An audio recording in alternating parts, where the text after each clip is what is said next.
Hey guys, thanks for tuning in to another video on ForgottenWeapons.com. I'm Ian McCollum, and today we're taking a look at just a weird, kind of a, one-off charger loading Lee Enfield. This is a commercial production. It's a BSA commercial gun.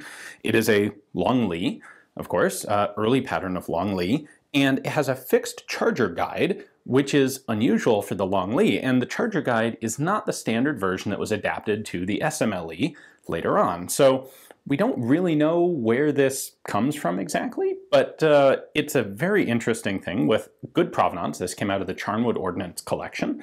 So let me show you up close.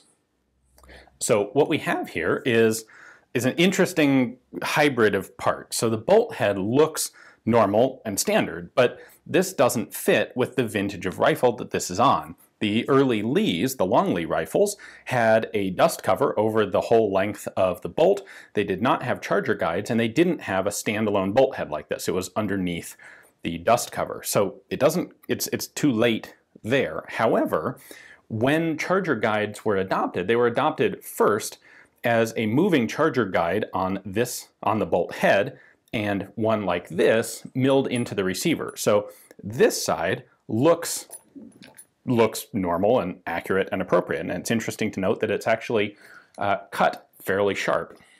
Very shortly after the charger guides were adopted by the British, they went back and refined the design to round off corners like this one a little bit so that they wouldn't cut into people's uniform and back when the rifles were being slung. However, they never had a split charger guide like this. This side was on the bolt head until, with the SMLE, a fixed charger guide, the later models of the SMLE, the Mark III SMLE, had a fixed charger guide that ran all the way across the bolt, or all the way across the receiver. So this is a unique pattern that doesn't exist anywhere else.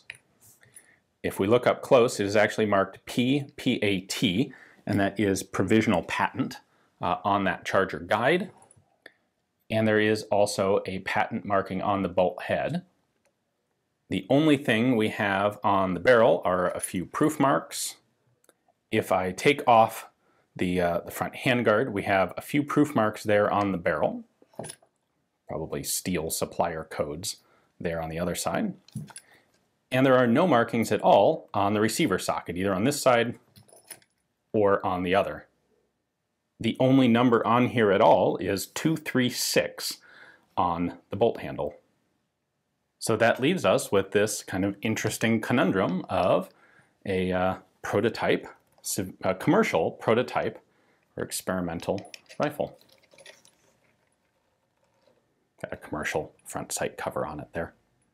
This is one of those interesting guns that it's this hole in history. We know basically when it came from, but we don't know exactly how it fits into the development of the charger bridge on the Lee Enfield rifles. So it seems most likely that this was done prior to the adoption of the full proper charger bridge on the SMLE, but we really kind of don't know for sure. All we know is based on the proof marks, it was done after 1904, which kind of doesn't really tell us all that much.